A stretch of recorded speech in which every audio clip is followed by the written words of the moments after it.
여러분 안녕하세요. 오늘은 여러분 조금은 다른 내용이라고 생각할 수 있을 것 같아요. 대한민국 헌법 리트러시, 대한민국 헌법 문식성, 대한민국 헌법 문해력에 관한 내용을 조금 말씀을 드리겠습니다. 초등학교 1학년 학생들을 입학하면 조금 중점적으로 가르치는 내용이 글자 깨치기입니다. 그런데 우리나라 학생들, 대부분의 학생들은 입학 전에 글자를 깨치고 들어오는 거죠. 읽기 능력은 좀 더 우수하죠. 쓰기 능력보다는. 그런데 읽기 능력, 쓰기 능력이 또 문해력이라고 하는 문식성, 리트러시, 그 내용의 중요한 능력인 거죠. 우리가 뭐 내용을 알고 또 암기하고 나의 지식으로 만드는 그런 과정에 필요한 능력을 리트러시라고 말을 하는 경우도 있고요. 또 리트러시를 통해서 얻어진 지식, 그런 것도 하나의 또 리트러시가 되는 거죠. 지식. 또 그런 지식을 가지고 경험을 통해서 얻게 된 나만의 어떤 태도, 그렇죠? 뭐 사상이나 또 철학을 포함할 수도 있을 겁니다. 그래서 리트러시라든지 문식성이나 그다음에 문해력을 바라보는 관점은 다양한데 기본적으로 초등학교 저학년에게는 읽고 쓰는 능력이 상당히 중요한 거죠.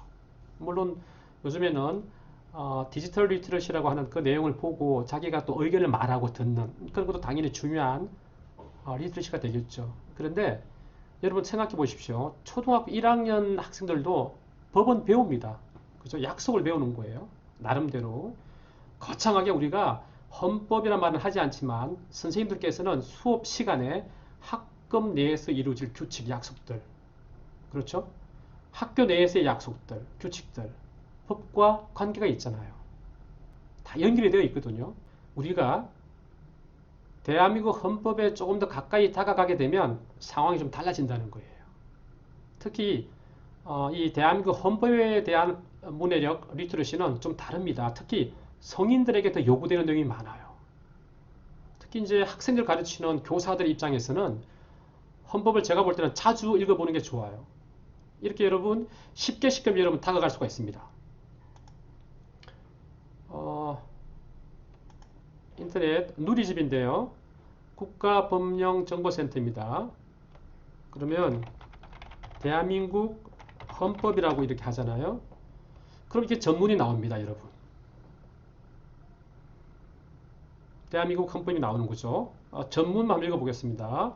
유구한 역사와 전통에 빛나는 우리 대한국민은 3.1운동으로 건립한 대한민국 임시정부의 법통과 불의에 한가한 4.19 민주이념을 계승하고 조국의 민주개혁과 평화적 통일의 사명에 입각하여 정의, 인도와 동포로서 민족의 단계를 공고히 하고 모든 사회적 폐습과 불의를 타파하며 자율과 조화를 바탕으로 자유민주적 기본질서를 더욱 확고히 하여 정치, 경제, 사회, 문화의 모든 영역에 있어서 각인의 기회를 균등히 하고 능력을 최고도로 발휘하게 하며 자유와 권리에 따르는 책임과 의무를 완수하게 하여 안으로는 국민 생활의 균등한 향상을 기하고 밖으로는 항구적인 세계 평화와 인류 공영에 이바지함으로써 우리들과 우리들의 자손의 안전과 자유와 행복을 영원히 확보할 것을 다짐하면서 1948년 7월 12일에 제정되고 8차에 걸쳐 개정된 헌법을 이제 국회 의결을 거쳐 국민투표에 의하여 개정한다. 개정된 대한민국 헌법입니다. 여러분 그렇죠? 시행은 1988년 2월 25일 했고요. 그 전에 1987년 10월 29일 정부 개정이라고 되어 있습니다. 여러분 오늘 제가 뭐 대한민국 헌법 제1장 총강 제1조 대한민국은 민주공화국이다. 그 다음에 대한민국의 주권은 국민에게 있고 모든 권력은 국민으로부터 나온다. 이런 내용을 제가 자세하게 말씀드리려고 하는 게 아니에요. 그 중에서 한 몇 가지만 살펴보려고 해요. 여러분 보세요. 내용을 보면 국민의 권리와 의무가 나오잖아요. 그죠? 여러분 제 10절 한번 보세요. 모든 국민은 인간으로서의 존엄과 가치를 가지며 행복을 추구할 권리를 가진다. 국가는 개인이 가지는 불가침의 기본적인 인권을 확인하고 이를 보장할 의무를 진다라고 되어 있습니다. 여러분 보세요. 헌법이기 때문에 한편으로 보면 어떻습니까? 한 개인과 국가와의 어떤 관계를 언급한 내용이라고 생각할 수도 있습니다. 그렇죠? 그런데 또 바꿔서 생각해 보면 여러분 모든 국민은 인간으로서의 존엄과 가치를 가진다고 했잖아요. 그죠? 그럼 여러분 보세요. 국가를 구성하고 있는 그 국민의 한 개인 자체가 이런 권리를 가지는 거잖아요. 또 가져야 되는 거고 행복을 추구할 권리를 가지는 거 아니겠습니까? 그러니까 국가는 그것을 또 보장해야 되는 거고요. 그렇죠? 자, 그런데 같은 국민의 한 구성으로서 내가 다른 국민의 옆에 있는 내가 한번 생각해 보세요. 그러면 제 옆에 있는 또 다른 타자인 다른 사람은 어떻습니까? 그런 권리를 인간으로서의 존엄과 가치를 가져야 될 대상인 거고 또 당연히 그분도 행복을 추구할 권리를 가지고 있는 거죠. 그렇지 않습니까, 여러분? 여기서는 지금 국가가 개인이 가지는 불가침의 기본적인 인권을 확인하고 보장할 의무를 진다고 했지만 바꿔서 말하면 우리 역시도 그 한 인간 사회를 구성하고 있는 우리 옆에서 함께 사는 그 사람의 인권, 그렇죠? 존엄, 추구할 권리, 행복 추구권, 그것을 우리가 침해할 권리는 없는 거죠. 마찬가지로 우리는 역시 우리 국민의 한 사람으로서 다른 국민이 인간으로서 존엄과 가치를 가지고 유지할 수 있도록 또 행복을 추구할 수 있도록 우리 또한 우리끼리 사회 구성원들끼리 국민들끼리도 침해할 수는 없는 거 아니겠습니까? 그러니까 이런 부분이 상당히 중요한 거죠. 학교에서는 초등학교 학생들의 경우에도 마찬가지고요. 누가 친구들과 싸우라고 누가 가르치겠습니까? 그래서 싸움이 일어나고 있잖아요. 존중하지 못하고. 기본적으로 우리는 한 인간으로서 그 인간은 존엄의 대상이다. 그죠?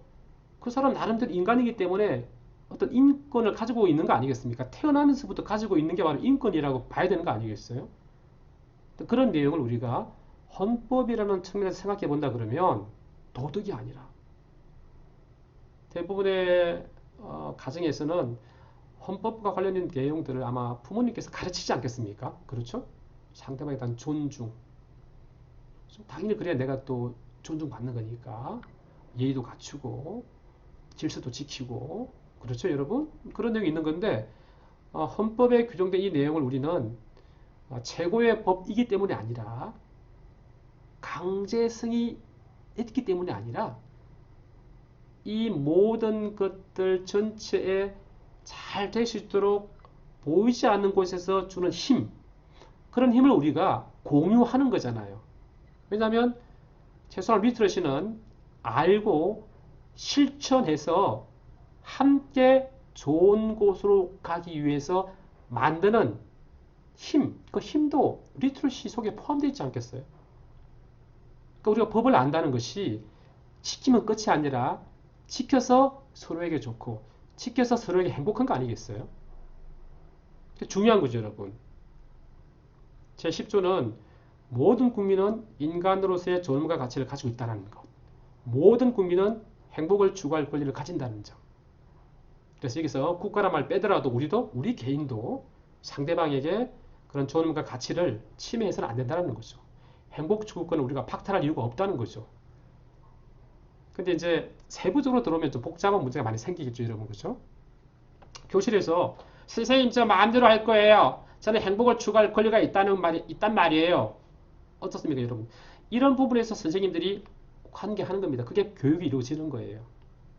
그죠? 왜냐하면 그렇게 하는 행위가 다른 학생들에게 또는 선생님에게 당연히 그분들이 가지고 있는 그 권리를 침해할 수도 있잖아요. 그런 부분들은 우리가 상황마다 현장에서 이루어지는 겁니다. 그런 문제 때문에 또 갈등이 일어나기도 하겠죠. 근데 그런 갈등들은 조정해 나갈 겁니다. 그러나 기본적으로 이런 내용이 있다는 걸 우리가 알아야 되는 거죠. 알고 우리가 실천해야 된다는 겁니다. 제가 또 말씀드리고 싶은 내용이 어떤 내용이냐면 이제 32조를 보면요. 모든 국민은 근로의 권리를 가진다고 했습니다. 그죠? 당연히 일할 수 있는 권리가 있는 겁니다.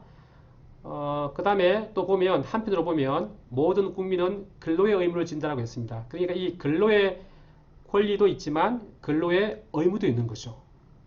근데 여러분 그 내용 다음에 사항을 보면요. 여자의 근로는 특별한 보호를 받으며 고용, 임금 및 근로 조건에 있어서 부당한 차별을 받지 않는다라고 되어 있습니다. 이게 뭐 이런 어떤 조항이 헌법에 들어가 있는 이유가 있겠죠, 그죠? 큰 흐름, 역사적 흐름을 봤을 때. 그런데 여자의 근로는 특별한 보호를 받도록 되어 있잖아요. 헌법에서 규정하고 있단 말이에요. 이거 중요한 내용 아닙니까? 우리 인정해야 되는 거죠. 이게 실생활 속에서 얼마나 잘 지켜지는가에 대한 문제는 또 우리의 몫입니다. 그죠? 모든 곳에서 이것이 평등하게 잘 실현되길 바라는 그 마음을 우리는 갖고 있을 거예요. 천천히 그렇게 될 거라고 저는 봅니다. 오늘 중요한 건 우리가 이런 내용이 헌법에 있다는 내용으로 확인하는 거죠. 제34조 내용도 여러분 보세요. 모든 국민은 인간다운 생활을 할 권리를 가진다고 되어 있습니다. 사회보장, 사회복지에 대한 내용이 나와 있죠. 또 셋째 항목을 보면 국가는 여자의 복지와 권익의 향상을 위하여 노력하여야 한다고 되어 있습니다. 그러니까 헌법에서 보면 여자, 남자, 여자 구분했을 때 여자에 대한 특별한, 여러분 보세요. 특별한 그 다음에 복지, 권익 향상에 대해 노력해야 되는 요소가 있는 거예요. 항목이 있는 거예요. 우리가 이걸 알아야 되는 거죠. 중요하잖아요. 그죠? 당연히 그 아래 부분을 보면 또 신체 장애자, 질병, 노령, 기타의 사유로 생활 능력이 없는 국민은 법률이 정하는 바에 의하여 국가의 보호를 받는다는 내용도 있습니다. 헌법에서 보장하고 있는, 그죠? 국가 입장에서는 의무인 것이고 또 그분들 입장에서는 권리가 되는 거죠. 그 다음에 여러분 오늘 제가 사실은 말씀드리고 싶은 내용이 물론 그 36절을 보면 여러분 국가는 모성의 보호를 위하여 노력해야 한다 이런 말도 있죠. 그러니까 여성에 대한 모성에 대한 보호라는 부분이 언급되고 있다는 말씀을 드리고 싶고요. 오늘 사실은 제가 35조를 말씀드리고 싶었던 거예요. 35조. 여러분 헌법, 대한민국 헌법 제35조 내용을 한번 볼게요. 1. 모든 국민은 건강하고 쾌적한 환경에서 생활할 권리를 가지며 국가와 국민은 환경 보전을 위하여 노력하여야 한다. 환경권의 내용과 행사에 관하여는 법률로 정한다. 국가는 주택개발 정책 등을 통하여 모든 국민이 쾌적한 주거 생활을 할 수 있도록 노력하여야 한다. 라고 되어 있습니다. 첫째 항목 보세요, 여러분. 모든 국민은 건강하고 쾌적한 환경에서 생활할 권리를 가진다. 우리의 권리입니다. 국가에서, 정부에서 노력해야 되는 거죠. 그죠? 여러분? 중앙정부에서, 지방정부에서 노력해야 되는 거죠. 아마 이런 노력을 지금 열심히 하고 있다는 다 느낄 겁니다. 이전 정부든 그 이전 정부든 앞으로도 마찬가지고 미래에 들었을 정부는 더 열심히 하겠죠. 그죠 여러분? 그런데 그 다음 한번 보세요 여러분. 그 다음에 어떤 내용이 나와 있냐면 의무조항이 나와 있어요. 국가와 국민은 환경 보전을 위하여 노력해야 한다고 되어 있습니다. 이 무슨 말이냐면 당연히 권리를 가지는 주체는 국민인데 그 뒤쪽의 내용을 보니까 국가와 국민이 환경을 보전을 위해서 노력해야 한다고 되어 있습니다. 그러니까 환경 보전을 위해서 노력해야 될 의무의 주체는 국가이기도 하지만 우리 국민이기도 한 거예요. 물론 학교에서도 환경교육 강하게 지도하고 있죠, 여러분. 특히 여러분 요즘 어떻습니까? 요즘에는 위기잖아요, 위기, 그죠? 어마어마한 위기 아니겠습니까? 기후변화라는 정말로 세계의 모든 사람들에게 닥친 특히나 여러분 앞으로 10년, 20년, 아니 30년, 40년, 50년, 60년 뒤에 후손들에게 우리가 어떤 지구를 물려줘야 됩니까? 정말 중요한 문제잖아요. 물론 헌법에서는 아주 세부적인 내용을 다루고 있지는 않아요. 하지만 또 이 헌법이 근간이 되어서 법률로 정하고 있잖아요. 그죠? 기후변화에 대해서 우리가 어떻게 대처해야 되는지 지금 뭐 기업이라든지 정부에서도 마찬가지고 학교에서도 그런 교육을 하고 있습니다, 여러분. 근데 단지 우리가 쓰레기를 줄인다, 플라스틱의 어떤 사용량을 줄이자 이런 문제가 아니에요. 플라스틱 사용량이 줄어듭니까? 일회용 쓰레기가 더 늘어나고 있지 않을까요? 그런 문제를 넘어서는 겁니다, 지금 이 내용들은. 우리의 태도가 중요한 거예요. 어떤 태도입니까, 여러분? 헌법에서 규정하고 있는 우리의 의무 말입니다. 이거 지구를 살리는 일이에요. 우리를 살리는 일이고 우리의 후손들을 살리는 일입니다. 이게 바로 대한민국 헌법에 따른 리트러시예요. 좀 다르죠? 환경교육적인 측면에 접근할 수도 있을 거예요, 아마. 근데 제가 드리는 말씀은 뭐냐면, 왜 헌법에서 이 내용을 규정하고 있겠습니까? 이건 강제성이 있는 거예요. 꼭 지켜야 될 내용이란 말이에요. 산에 다니다가 자주 보는 내용들이 있잖아요. 쓰레기를 본다든지. 사실은 제가 이렇게 말하면서 산에 있는 쓰레기를 다 가지고 올 수가 없습니다. 미리 아랫부분에서 따로 쓰레기 봉투를 주지 않으면, 규격 봉투라든지 주지 않으면 참 힘든 거죠. 그 속에 음식 쓰레기도 있고요. 병, 플라스틱 병, 젓가락, 휴지, 물티슈 같은 거 말입니다. 병 깨진 것들도 보이고요. 태운 것도 보이고. 곳곳에 그런 것을 볼 수 있습니다. 뭐 유명한 산뿐만 아니에요. 강, 하천. 저는 이게 여러분 성인이기 때문에 필요한 헌법 리트러시가 미약하다고 보는 거예요. 성인들에게 필요한 것은 스스로 학습하는, 스스로 읽는 힘이 필요한 거잖아요. 스스로 읽어내고 알게 되고, 그래서 참여하게 되고 좋은 방향으로 변화시키고, 그게 우리가 해야 될 일이잖아요. 어른들이 해야 될 일인 거죠. 그래서 오늘은 여러분 대한민국 헌법 리트러시, 대한민국 헌법 문해력, 대한민국 헌법 문식성에 대해서 말씀을 드렸습니다. 조금만 관심을 가지면 달라집니다. 학교 선생님께서 학생들을 가르치는데 헌법에 대한 리트러시가 높은 수준에 계신 분이 지도하는 그 학급 학생들의 배움의 수준, 배움의 깊이, 헌법에 대해서 잘 모르고 지도하는 그 학급 분위기 다르지 않을까요? 마찬가지로 우리의 삶도 그렇지 않을까요?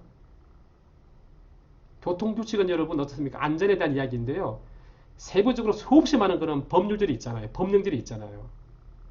그런 법령들을 알고 그치면 안 되는 거죠.